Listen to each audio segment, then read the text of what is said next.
করে সবাই ভালো আছেন। তো আপনারা এই ভিডিওটা মূলত একদম বেসিক একটা জিনিস বোঝায়, সেটা হচ্ছে যে আসলে লেভেল ড্র করবেন কীভাবে বা লেভেল বুঝবেন কীভাবে।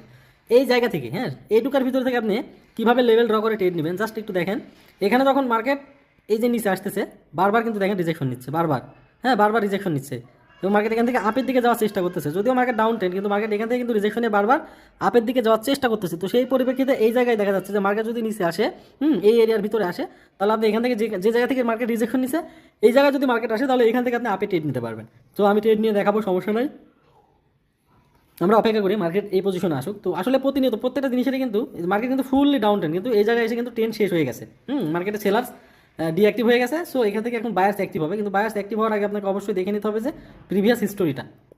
তো যাক, এখানে প্রিভিয়াস হিস্টোরি ভালো আছে, মার্কেট এখন এখান থেকে আপের দিকে যাওয়ার চেষ্টা করবে, কিন্তু আমরা এই পজিশনে এন্ট্রি নিব না। অনেকে কী করে এরকম পজিশনে এন্ট্রি নেই, কিন্তু না, আমরা এন্ট্রি নিব এই দিকে, ঠিক আছে, এই দিকে যেদিক থেকে মার্কেট বারবার রিজেক্ট